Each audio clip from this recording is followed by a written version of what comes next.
My name's David Hencke. I am the Veterans Outreach Coordinator for the VA Boston healthcare system. That's the healthcare component of the big VA structure. Our partners are the VA, the Veterans Benefits folks over here in the JFK building downtown. We're doing everything we can to make sure that every veteran that is eligible to use VA healthcare in the area is accessing the services, knows about it, is able to easily access it to enroll if they're eligible, and that's what my mission is, to find these folks that are veterans that are eligible but aren't using these benefits and help them get in the door. We're talking about a federal agency here, and even to veterans in the field, it's hard to sometimes know the difference. Are you talking about the federal VA or the state veteran services, which those folks do phenomenal work, and then there are these wealth of local agencies, particularly since this last conflict. We've had just a huge surge in wonderful nonprofits and agencies who do tremendous work that we could never do on our own, but they're local nonprofits. So when we call for assistance to bring veterans to benefits to veterans, at a federal level, we come in with certain packages and programs, and they're these big, powerful programs, but they can only do so much, and they leave a lot of gaps. Well, that's where the state comes in as well. They help fill those gaps, help complete these missions, help push these resources out. And then there are other gaps then where neither the state nor the federal agencies can help, and that's where a lot of the local nonprofits step in. And together we really try to create a seamless web of a network of care. For if you're a veteran, you're going to find help somewhere. If you raised your hand, took the oath, wore the uniform, that you're going to have some avenue or access of support because of what you did for your country. The federal VA only does so much, only offers certain programs, can only reach so far, and we're centered, we have our agents who process the disability claims programs down in the federal building, the JFK building here in Boston, but then we have our big hospital centers and outreach clinics that are scattered across the region, and here in Boston we're actually one of the biggest healthcare systems in the country. And that's actually in terms of commercial civilian healthcare as well as even VA systems. So we're a big organization in that sense. But again, we're clustered on-site in medical care facilities. But the question is, how do you really reach out and touch somebody's life or get them to come to a point of care? Often that's a difficult thing to motivate somebody to get them to the point of realizing I need to do something for myself, and if not just for me, for the good of everybody around me. But getting them there is an ongoing challenge, getting them to come in here for these services, etc. So we partner very closely. There's no question that the VA is here to provide these programs, but we're really here to empower the local community as well, work with our partners at the state, and then local nonprofits, realizing that we all have the same mission, and so making it a big house, opening the doors wide rather than trying to be closed-minded, closed-tracked on just what our mission is. We quickly learned that doesn't work, so we've made much of working with the State Veteran Services, this phenomenal program in Massachusetts of having state veteran service officers that are scattered out there across the field. We've got an incredible asset that a lot of our counterparts in other states, VAs, just don't have that ability that we've been able to cultivate. In any kind of military operation or government operation, when you get a big bureaucracy, and especially when you're talking about the federal VA, which is the largest government agency other than the U.S. Department of Defense. So we're talking about a big beast here, and the bigger these things get, the more confused and bumbling they can be sometimes. And so the issue is, how do you increase your efficiencies? How do you really get the mission done and get it done efficiently? And we've got, particularly now since the global war on terror, you've got all these great local agencies that want to participate and have all these benefits. How do we coordinate all that? So some of the folks in the area here had come up with some ideas, and then in my prior service in the Army, National Guard directing what we call our yellow ribbon pre and post deployment programs. We learned we developed a lot of we call tactics, techniques, skills that and how to approach these things, how to bring the greatest number of goods to the greatest number of veterans. But part of that is by coordinating first, have a coordinating council. So we realized probably the best approach is to do a regional approach, small groups of 10 or 12 towns. So some of the folks that started this first, and I was I got to benefit from the experience of some folks who'd started down this path, but they created the Plymouth Veterans Council, basically, which became a regional grouping of really catering to these town veteran service officers, how to empower them with knowledge about all these VA programs and all these state veterans programs, but how to empower them to know how to pass that word on to the veterans that they're talking to on a daily basis, these folks that are coming into the town hall looking for benefits and services. So we decided, well, let's take it to them, and why don't we go ahead and create regional, just collaborative councils? And so we began building this process where we have 4 now on the ground, basically, here in Eastern Mass. And Plymouth, Brockton Regional Council, there's a council up in the northern part, Merrimack Valley, and then just started here in Norfolk County, which covers a wide range of terrain. But these are monthly, I'm sorry, these are quarterly meetings, so once every 3 months, pull together a group from 10 or 12 towns, and we bring in the things that are most important to veterans, jobs and health care and financial support, career guides, et cetera. But we bring in the employment folks, and then the VA services, and the town, again, the focus being the town veteran service officers from that region, and then anybody else at, American Legion, VFW, Iraq,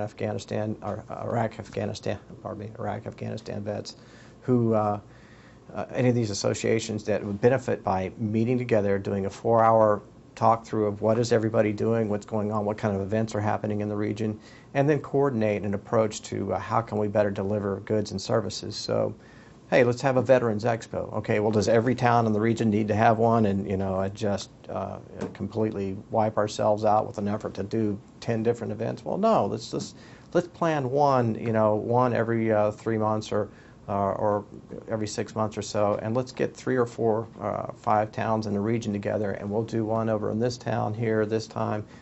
Next fall we'll do another event down here, and do a Veterans Expo where we can showcase some of these goods and services and programs. Now, some programs aren't available for everybody. The way the government has structured access to care right now through the VA, it is limited to those who meet certain income guidelines or any other number of qualifying conditions.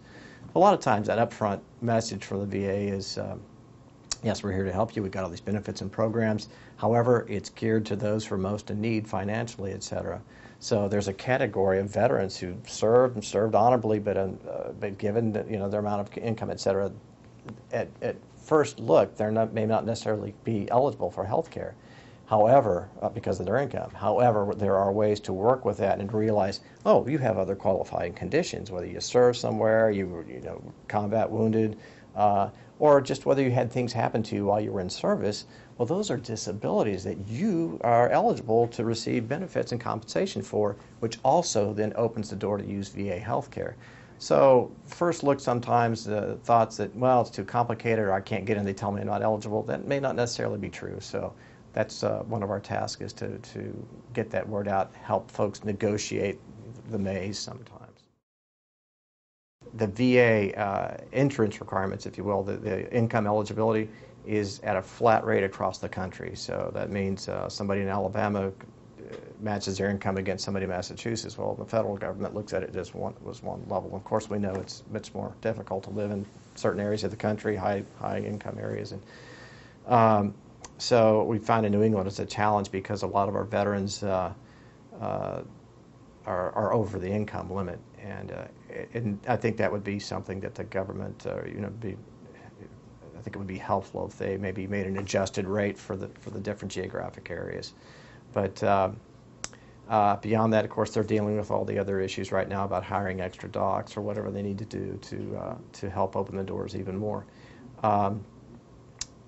Our challenge, It's good to see that here in New England that the leadership here has made a point of, for example, creating this position and saying, you know, we need to get folks in the door here, and whatever it takes to do that. And we've got a great director, Mr. Ing, Vincent Ing here from the Boston VA, has made it a point to say, I want that door open. If that means working with the State Department of Veterans Services and Coleman Knee, the secretary there, any of these other local agencies, and I've sat with many meetings where he's wanted these people to come in and sit and talk about how the VA can support their missions and how we can work together to reach vets, because it is a challenge when it comes down to it, whether it's marketing, et cetera, to how to get that contact that's going to, how to take action that's going to change somebody's life, to get them motivated to take those steps to start taking care of themselves. And finding ways to get people out of their living rooms or out of their electronic world of gadgets and movies and video games and everything else that we're increasingly separated, building these electronic walls, if you will, and separates us from our, that social environment that can make a lot of difference. So finding ways to get people out of their homes and into an event. So that's where we get some of the ideas for doing Veterans Expos or having concerts. We did the City of Boston did a big Memorial Day concert, but we had VA and state benefits, goods, and services, City of Boston Veterans Services. We were all right there together. So as people were there to enjoy a concert, some food and things, well, now and you can also get some fun out about you, get enrolled, get some guidance about what the next steps are. So finding venues to do things. City of Watertown doing working with them on one night a month. They have just a big open house home cooked meal. If you're a veteran in the area, come on in, bring your family, have free food fellowship, and just talk. Just be with other veterans and start talking about these things. And if you want to get take another step, that's good. You got people there to help you. Otherwise, you just sit there and enjoy it. But job fairs, healthcare fairs are all ways to get that one-on-one. That look you in the eye and just see how you're doing and find out if there's something that can be done. What can we do to help? We are focusing more and more on taking care of our current generation vets, but also this swell of Vietnam veterans. And part of the challenges the VA has had to deal with is the largely increased numbers. Are a lot more vets that started coming through the doors from the Vietnam generation because they watched what was happening. And as they saw the government reacting and actually finally working outside of the box and bringing in outside agencies and trying to provide different services, things that they weren't getting back in the 60s and 70s, they said, wow, and that's actually for us too. And they said, yeah, it's for any veteran. So as that message is spread, we've had tens of thousands of Vietnam veterans starting to pour in the doors, which has made it a challenge for the VA because they have had a vastly increased workload. You can look at it from 2006, 7, and 8 as the word got out more and more, and watch what was how we were trying to care for the current generation vets. Vietnam vets have been picking up on it, so they've been coming in increasing numbers. Our guys and gals that stand up and that take that oath, like I said, and pledge everything they've got. They are a unique group. They really are. It's less than 8% of the American population here for the United States that have ever been in uniform, and I do call them elite in that sense because in that regards they express something that's probably the best of all of American society. They're the ones who are willing to sacrifice first, the ones who don't want to take a handout, the ones who are willing to work to do whatever it takes to get the mission done, take care of others first, mission first, others first, guys and gals beside me first before myself.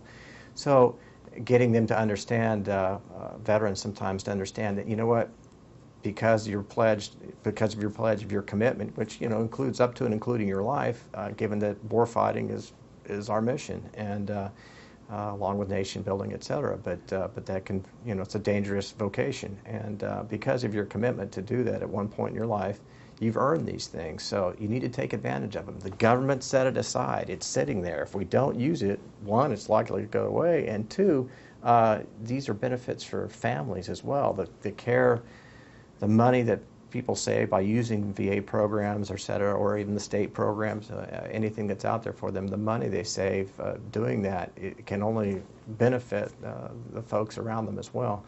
And part of it too is just getting people to realize I need to do something good for myself, or I need to if you look at it from a military's perspective, it's kind of what we call preventive maintenance.